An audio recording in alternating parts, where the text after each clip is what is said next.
My name is Claret Vargas. I'm the Executive Director of the Human Rights Center at Stanford Law School. My name is Jim Cavallaro. I'm a professor of law at Stanford.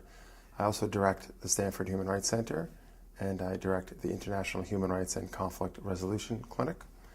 And I'm also a commissioner on the Inter-American Commission on Human Rights of the OAS. So I'm Jenny Martinez. Here at Stanford Law School, I'm the Warren Christopher Professor in the Practice of International Law and Diplomacy. In a nutshell, human rights are the legal and practical realization of human dignity and respect for human dignity by states and other actors. For me, I think of human rights as an attempt through international law to set a baseline standard for societies around the world of a kind of floor of the basic limitations on government and things to which people ought to be entitled that will enable them to live lives with dignity and the ability to contribute to society and to fulfill their potential as human beings.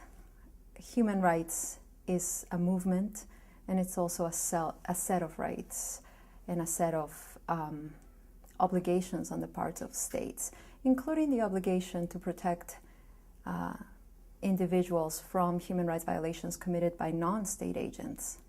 Human rights are the core guarantees that all human beings, no matter how humble and no matter where they are located, should and will be treated with dignity and respect. And it's the core concept of human dignity from which all of human rights emanate, whether they be civil rights, political rights, economic rights, cultural rights.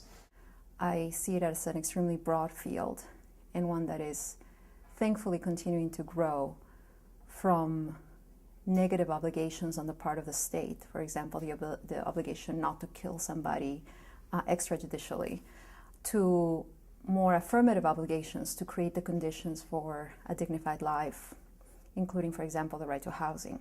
That includes not being subject to government abuse, torture. In this country, we tend to conceptualize those rights as civil rights.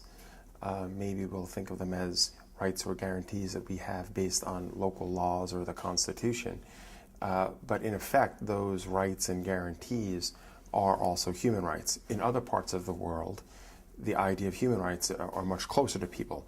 And so people understand that they have human rights. And even if their states or other authorities or businesses or other actors violate those rights, people in this country and in other parts of the world understand, I have rights. They may have been violated, but I have these rights and I have them whether or not others respect them in practice. I can think of 2 or 3 rights that I think become crucial for the enjoyment of other rights. I mentioned earlier the idea of the right to a dignified life.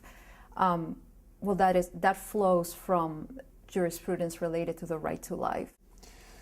So among the most basic human rights, but ones that tend to be neglected, are in the economic and social realm. So right to housing, right to health, to the best affordable, best possible rather, standard of health care, right to food, right to water is one that we'll see is of increasing importance in this century. Yes, there is a right to water under economic, social, and cultural rights, but it's the right to have access to some basic elements that allow you to have a dignified life. In fact, those are rights. When they're conceptualized as rights, that leads to a different set of obligations and duties being placed on states and on other actors in society. So it's fairly important that those rights that are neglected be understood in the same way as the right to life or the right to be free from torture. I think freedom of expression is extremely important because without freedom of expression, it's very difficult to take the steps that are necessary to protect a lot of other rights. Your ability to complain or protest about state policy is something that we may take for granted in most democratic states. But the ability to enjoy that right is a fundamental aspect of human rights. I think equality is another extremely important right. In so many parts of the world, there are historic practices of discrimination against racial and ethnic groups, against minority religions, against women, that the norm against discrimination on those bases is another one that I would rank as among the most fundamental in terms of human rights. The enjoyment of the basic elements that constitute a dignified life are being recognized more and more as an entitlement, as a right, as the kind of thing that a state has the obligation to at least attempt to provide.